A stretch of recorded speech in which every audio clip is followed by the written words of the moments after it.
very close to my family and friends.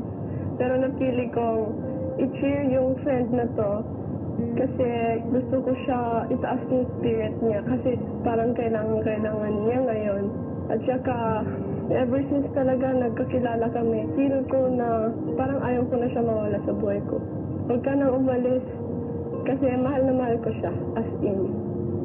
Kasi Ate Maymay. I think, Kuya, kailangan po ng word ko ni Ate Maymay.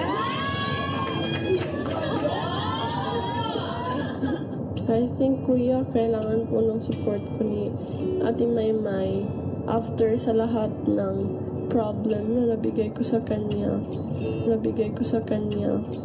Gusto ko siya pasahin. Gusto ko makabawi sa kanya.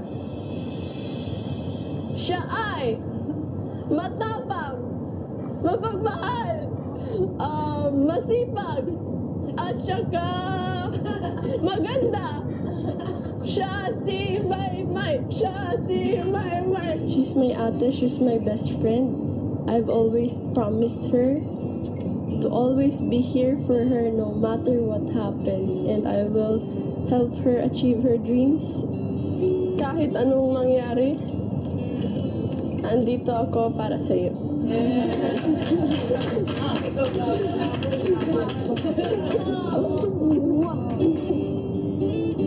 Umulan, bumagyo, andito ako para sa kanya.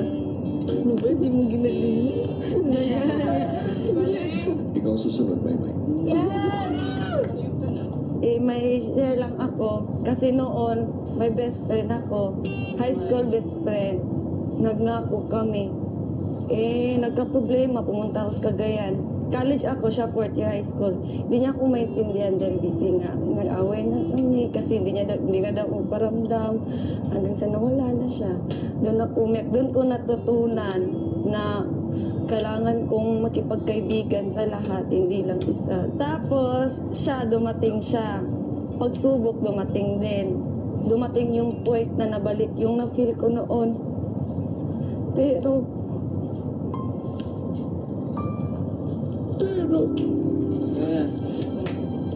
hindi ko siya sinukuan kasi alam ko kapag hindi ako susuko, may magandang nangyayari sa kanya.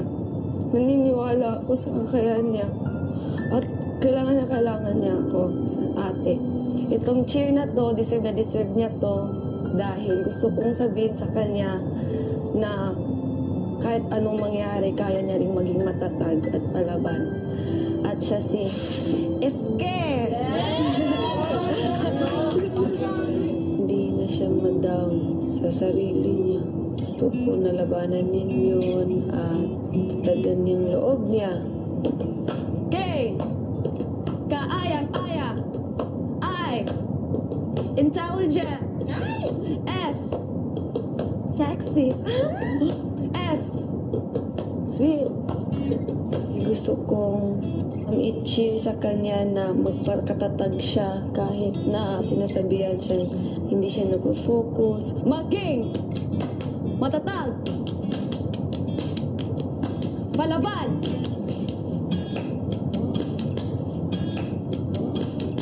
Kami naniniwala sa iyo. Ate May, ba't mo ginagawa yan? Susunod naman ay si Elise. Itong cheer na ito, dinededicate ko sa kanya kasi buong buhay ko,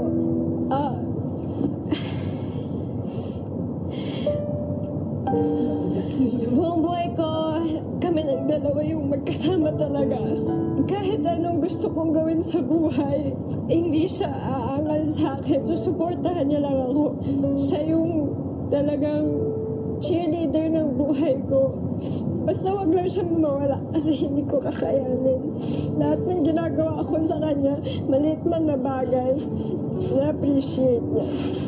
Kaya, this is for you, Mommy! Ayun na. number one fan ko po, yung number one cheerer ko po, number one cheerleader ko po. Boys will come and go, but you are here to stay. Friends will talk behind your back, but you have nothing bad to say. Hey, Mama, I love you. Team captain. Yan lang.